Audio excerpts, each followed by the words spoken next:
அண்மையில்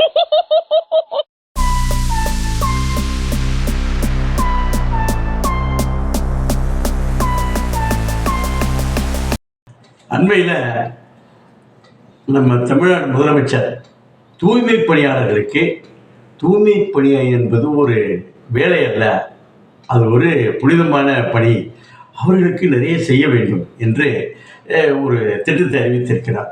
3 வேளையும் சாப்பாடு, அவர்கள் தங்குவதற்கு குடியிருப்பதற்கு கலைஞர் வீடு கட்டு திட்டம் இருக்குல்ல, அதில் வீடு கொடுக்க போகிறோம். அதுவும் 31,373 பேருக்கு 200 வாட்டிலையும் அவங்க தங்கியிருப்பதற்கும் ஓய்வெடுப்பதற்கும் உடை மாற்றுவதற்கும் இடம் ஒரு கட்டிடம் கட்டப்படும், கழிவறையோட கூடிய கட்டிடம் கட்டப்படும். இதெல்லாம் ரொம்ப அழகாக சொல்லியிருக்காங்க. ஒரு நண்பர்கிட்ட கேட்டோம், அந்த தூய்மை பணியாளர் இருக்கார்ல, கேட்டேன், என்னங்க சிஎம் இவ்வளோ போல என்ன குச்சி மிட்டாயும் குருவிரட்டியும் கொடுக்குற காலமாக அது, எல்லாம் வேறு லெவலில் போயிட்டுருக்கு, இவர் போய் இதை பண்ண போகிறாரு அப்படிங்கிற மாதிரி சொன்னார். என்ன இல்லை தம்பி, நல்லா இல்லைப்பா, நல்லா சார், நீங்கள் வேறு நிறைய தூய்மை பணியாளர்கள் நல்லா அழகாக சொன்னாங்களே, சாப்பாடு 3 வேளையும் சாப்பாடெலாம் கொடுக்குறேன், என்ன விளையாடுறீங்களா? அவரே சொன்னதை சொல்கிறோம், அதை எடுத்து போடலாம். அவர் ரொம்ப தவிர்த்தார். சார், இலவச அரிசி கொடுக்கப்பட்டிருக்கு சார், இதை யாரும் சாப்பாடெலாம் யாரும் கொடுக்க வேண்டியதில்லை. ஊரில் கிராமங்களில் அதுக்கு முந்தைய என்ன செய்வாங்கன்னா, விவசாய வேலைகளில் விவசாய கூலிகள்னு வச்சுருப்பாங்க. இவர்களுக்கு சட்டை நான் தர்றேன், எது போட்ட சட்டையத்தையும் கொடுக்குறது. சாப்பாடு நான் 3 வேளையும் சாப்பாடு போடுறேன், புள்ள மாதிரி நினச்சிருக்கிறேன் அப்படின்னு சொல்லுவாங்க சார். என்னவென்றால் பழைய சாதம், வீணா போன சாதம் குப்பையில் கொட்டுறதுக்கு முந்தின ஸ்டேஜில் கொடுப்பாங்க சார். இதில் என்னாச்சுன்னா 31,373 இப்போ மட்டும் இல்லை, அடுத்து இது சென்னை மாநகராட்சிக்கு பண்ணுறோம், அடுத்து இதுக்கு போகணும், கிராமங்கள் அல்லது நகர பஞ்சாயத்துகள், நகராட்சிகள், இதர கார்பரேஷனுக்கும் வரப்போகிற இதுலேருந்து நம்ம கொடுக்க போகிறோம். டிசம்பர் 6லேருந்து நான் கொடுக்க போகிறோம்லாம் அறிவிச்சிருக்காங்க. என்னங்க ஒரு சிம்பிள் மேட்ரு, ஏன் இவ்வளோ பண்ணுறீங்கள? அவர்களை ஒரு நிரந்தரமாக கொடுக்க வேண்டியது தானே. அவர்களுக்கு எவ்வளோ கொடுக்குறோமோ ஒரு தனியார் கம்பெனியில் கொடுத்து அதில் 20% பிடிச்சிக்கிட்டு, அது 8 மணி நேரம் வேலை என்பது உண்டு, ஆனால் 10-12 மணி நேரம் வேலை செய்கிறார்கள்.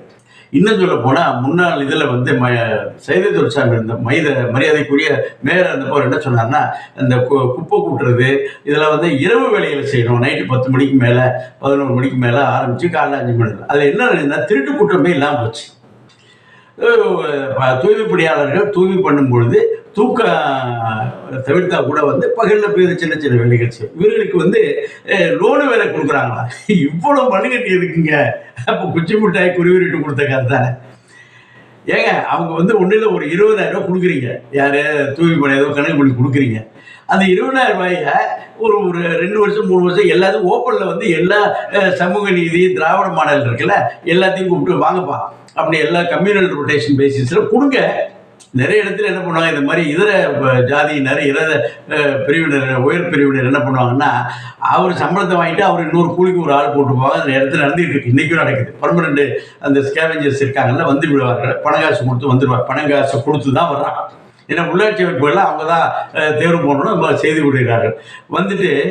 அவங்க என்ன செய்யறாங்கன்னா, கீழே இங்கே அந்த ஏற்கனவே செய்கிற ஸ்கேவெஞ்சரையும் பையனையும் வச்சு பண்ணிட்டு இருக்காங்க. அதனால மாண்புமிகு முதல்வர் அவர்கள் நிறைய காலம்போன 5 வருஷமா சும்மா இருந்துட்டு இப்போ போய் காலம்போன காலத்தில் செய்யணும்னு ஆசைப்படுறாரு. அது இல்லாமல் அவர்கள் ஏதோ அருந்ததியர் சமுதாயத்தை சேர்ந்தவர்கள், அவர்கள் மட்டும்தான் இல்லை, எல்லா சமுதாயத்தினரும் அதில் வேலை செய்கிறாங்க. அவர்களுக்கு தனி இடஒதுக்கீடு பெற்று தந்தவர் டாக்டர் கலைஞர் அவர்கள். இது போல பண்ணால் என்ன ஆகிட போகுது?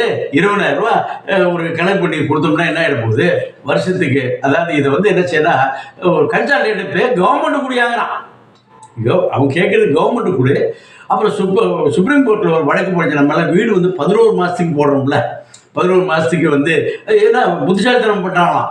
அப்புறம் 11 மாதம் கழிச்சு அப்புறம் பண்ணுறது. அப்புறம் இன்னொன்று, கவர்மெண்ட்டில் டெம்பரரியாக இருக்கவங்கள 10 மாதம் 1 இயர் இருந்துட்டு ஒரு நாள் பிரேக் விட்டு அடுத்துறாங்க. சுப்ரீம் கோர்ட்டில் கேட்டால் எதுக்கியா பண்ணுறீங்க அப்படின்ட்டு. இல்லை அவங்க பர்மனெண்ட் கேட்டுருவாங்க. அப்படி என்னதான் பர்மனெண்ட்? அதை காமிச்சு தானே பேங்க்கில் லோன் வாங்கியிருப்பான். அப்போ பர்மனெண்ட் இல்லாமல் போயிட்டேன். என்ன ஒரு காமெடி பண்ணிட்டு இருப்பான். அது மாதிரி, அதாவது அந்த நசுக்கப்பட்டவர்களையும் ஒடுக்கப்பட்டு மிதிக்க வேண்டும் என்பதுதான் பெரும்பான்மையான இதாக இருக்குது. இதில் என்னாச்சுன்னா, அவர்களுக்காக பாடுபடும் சொல்லக்கூடிய மரியாதைக்குரிய விடுதலை சிறுத்தைகளாகட்டும், கம்யூனிஸ்டுகளாகட்டும், இதில் வாயை திறக்க பெவிக்கால போட்டு ஒட்டிட்டு உட்காருக்காங்க, கண்ணுகள் வேற பக்கம் போயிட்டு இருக்காங்க. இருக்க வேண்டியதுதான். விசுவாசமும் நட்புறவும் தோழமை உணர்வும் இருக்க வேண்டியதுதான். அடிமையாக இருப்பது என்பது ஒரு அற்புதமான விஷயம். அதனால பலன் வந்து தன்னை சார்ந்த கட்சியே காணப்படுங்க. ஏன்னா அவர்கள் தொடர்பான இதுகள் பண்ணா எவ்வளோ நாள் ஓட்டிகிட்டு இருக்கலாம். அதனால இது மாதிரி விஷயங்களுக்கு வந்து நிரந்தரம் செய்யுங்க. ஒரு குறிப்பிட்ட கால இடைவெளி வரை ஒரு 2 வருஷம் கொடுக்கல, 3 வருஷம் கொடுக்கல, கவர்மெண்ட் சம்பளத்தை 3 வருஷம் அப்புறம் யார் தகுதி வாய்ந்தவர் இருக்கிறார்களோ அவருக்கு அடுத்த கேட்டகரி இருக்குல்ல எடுக்க போகிறோம். கிளாஸ் 4 இருக்கிற வந்து ரெக்கார்டு கிளார்க் இருக்காங்க, அடுத்து பியூன் இருக்காங்க, வாட்ச்மேன் இருக்காங்க. கல்வி தகுதி வந்தாலும் போடுங்க.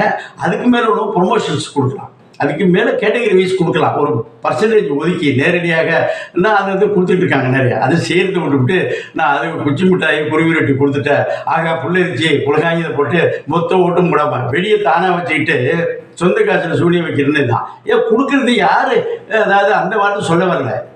அதனால தூய்மை பணியாளர் தெய்வங்கள் அவர் சேவைகள் பக்கத்தில் உட்காந்து சாப்பிட்டாங்களாம். என்ன புள்ளரிச்சு போகிறாங்க, அதை எடுத்து வேற போடுறாங்க. எது அது முதலமைச்சர் பக்கத்தில் உட்காந்து சாப்பிட்டாங்க, சாப்பாடு கொடுக்க போகிறாங்க. எல்லாத்துலேயுமே ஃப்ளாக்.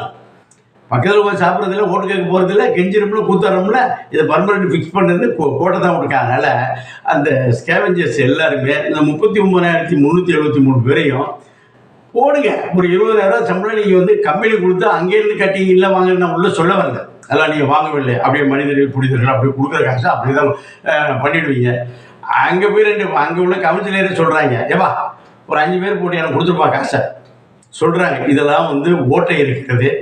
நீங்கள் நல்லாட்சி புரிய வேண்டும், புரிந்து கொண்டிருக்கிறீர்கள். மற்ற விஷயங்கள் எப்படி இருந்தாலும் நம்பிக்கிட்டு இருக்காங்க.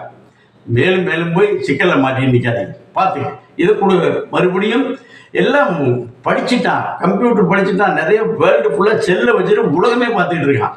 அதை விட்டு நான் போய் அது போன எல்லா வேலையும் பண்ணுறேன், ஆனால் பர்மனெண்ட் கொடுக்க மாட்டேன்னா அது எப்படி? அது வேணாம் சார், ஐயா வழக்கையா அது பண்ணுங்க. பண்ணிட்டாலே தெய்வமாக நினைப்பாங்க. இது போலவே அரசு ஊழியர்களுக்கு ஓய்வூதிய திட்டம், பழைய ஓய்வு திட்டம்னு ஒன்று சொல்லிட்டு இருக்காங்க. அதை பற்றி நம்ம அடுத்து பேச போகிறோம். இதெல்லாம் அதை சுட்டி காட்டுவது என்பது அது டெவலப் பண்ணுறது இல்லைப்பா, அவனை பிடிச்சி உதறா பார்க்குற இடத்துல உதறா அப்படின்னு சொன்னால் நம்ம ஒன்றும் செய்ய போகிறோம். அவங்க செய்ய மாட்டார்கள். இருந்தாலும் அது ஒரு நல்ல அணுகுமுறையில் யூ ப்ளீஸ்